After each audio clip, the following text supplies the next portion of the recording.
was a late spring evening in our little town. A group of delinquents had gathered to drink a few beers and discuss what kind of stupidness we were going to commit that evening. Not really a group of tight friends, just whoever congregated outside the Dairy Queen. Whatever we were going to do, it would probably involve some kind of laws being broken. Someone piped up and suggested we go to the academy. Now, we had all heard stories about the place, but none of us had actually been there or even believed the stories about it being a gathering place for the occult when the academy closed for summer. I'm not gonna lie, I wasn't feeling this one. It seemed like there were too many people jumping in. There were a few of people who decided to go that I barely knew. There were 3 or 4 loads of people in pickup trucks, but my small group would be going in a car. Not the best choice for this kind trespassing. Along with me was my buddy Jess. I had known him for a few years. Then there was Alex. I didn't know him all that well. He was a state wrestling champion in high school, kind of 230-pound goofball. Then there was Roy. He was a couple years older than the other 3 of us. My friend Lee had recently said that we were kind of a holes because we would just use Roy to buy us beer.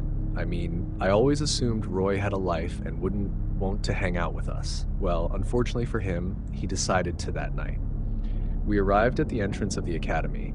I expected a locked gate, but it was wide open. My car was kind of loud, so I parked about halfway down the quarter-mile drive, and we walked with another group, but the trucks drove on in. I was a little surprised by the size of this place. We all ended up on the south side of the property. There was a little house that was a schoolroom.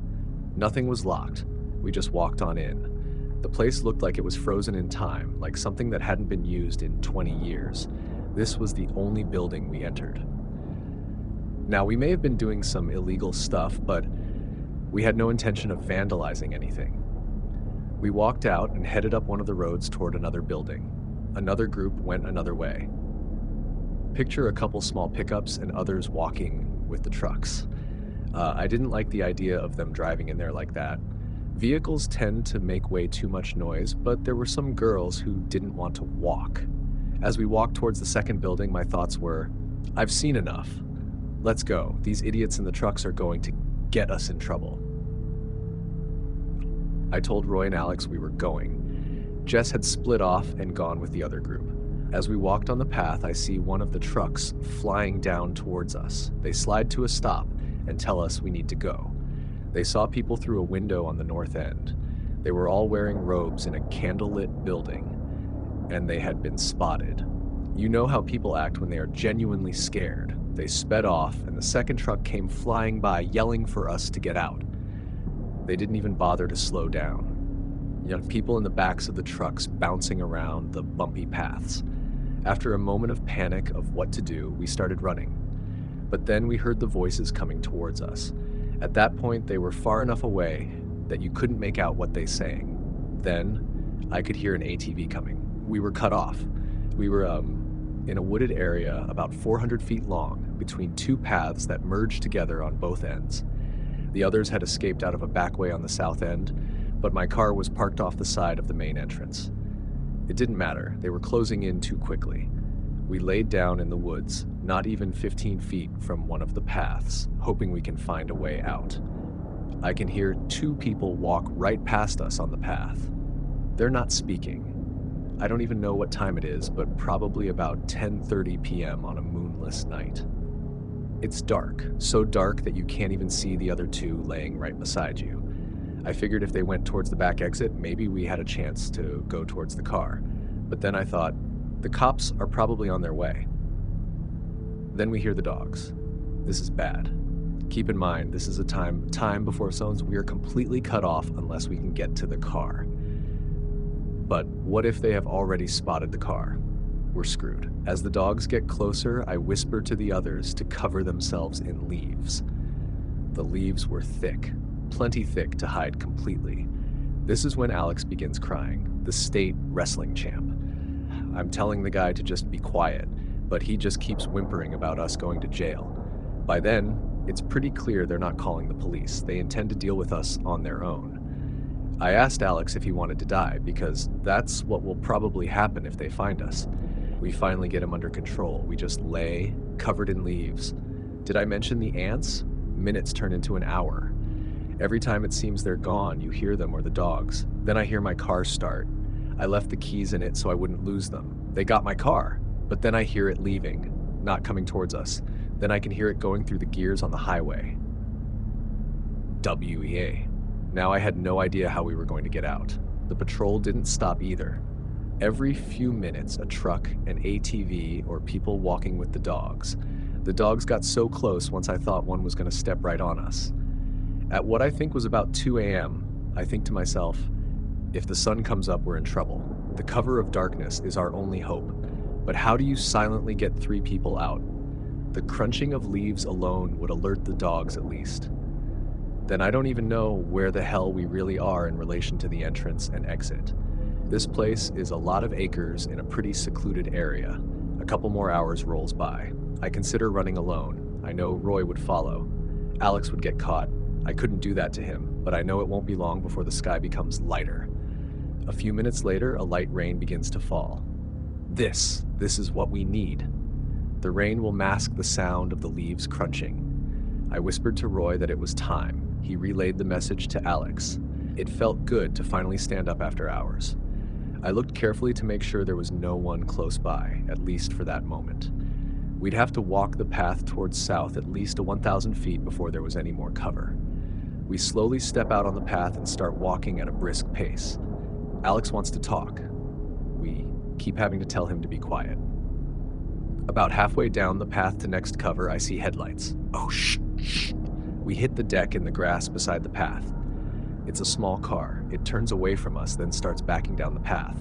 I was momentarily confused. As it backed up at a high rate of speed, I recognized the taillights. It was Lee in his Honda CRX.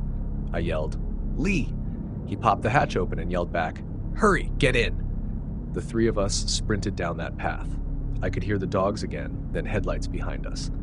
3 full-size adults jumped in the hatch of a CRX, legs hanging out as Lee sped out the back way.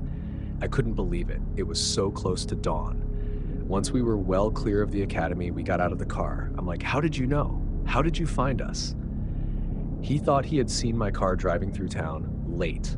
He turned around, got the car to stop. It was Jess in my car. The guy had gotten out in the back of a truck, then come back and got my car. I was mad about that for a long time. He knew we hadn't gotten out and just took off in the only way we had out. Of course, if he hadn't, the car might have been discovered. I still couldn't believe he just left us out there, and a chance encounter with Lee was all that saved us. For years, this story got told. I never wanted to go near the place again, and I don't anyone who ever did. I don't know who the people were or what they were doing, but it completely fit the stories we had heard about the place.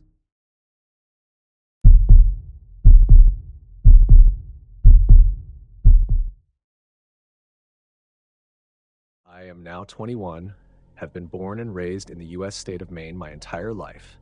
I've lived near the coast, in the city, and for the past 2 years I have been living in the middle of the woods with my grandparents.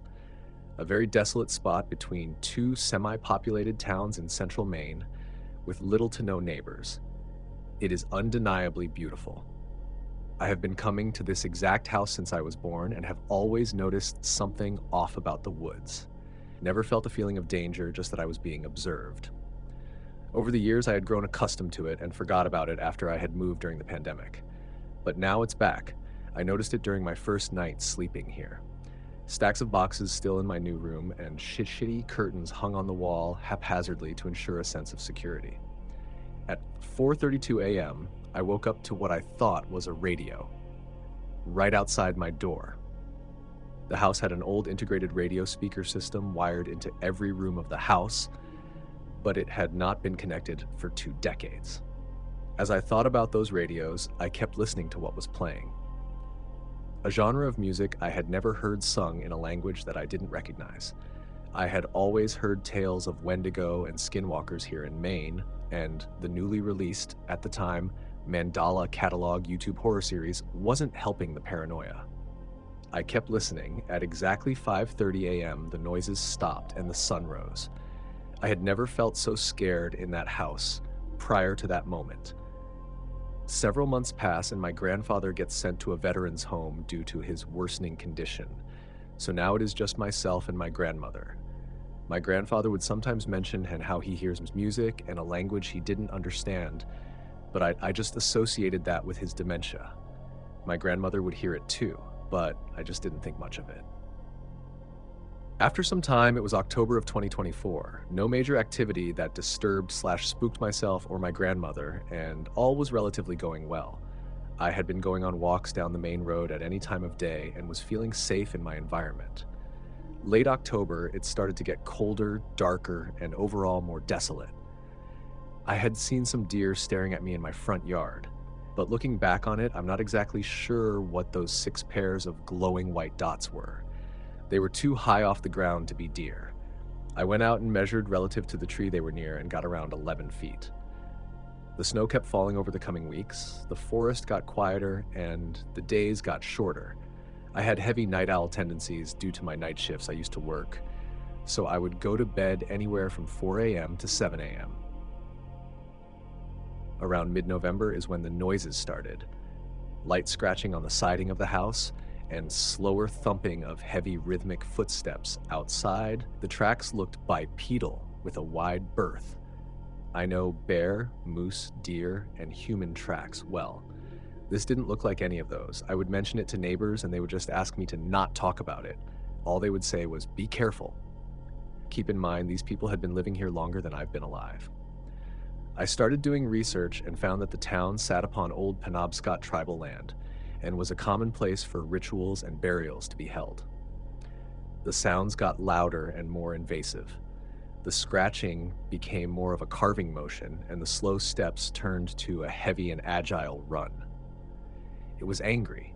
I could sense that whatever was here didn't like me, or at least didn't like what I was. It would scuttle across the roof and bang on the doors. And then one day my grandmother told me she saw it, 2 white glowing eyes outside of her window, beaming into her soul from the dark forest at precisely 3 a.m. I immediately burned sage outside and inside the property and made an offering to the spirits of tobacco and chicken bones in line with local tribal spirituality. All this sounds like something out of a book or a shitty Netflix drama. But since that day, the weather has warmed up and the noises have stopped. My depression has gotten better and I don't stay up as late anymore. But every now and then I still get that feeling of being observed.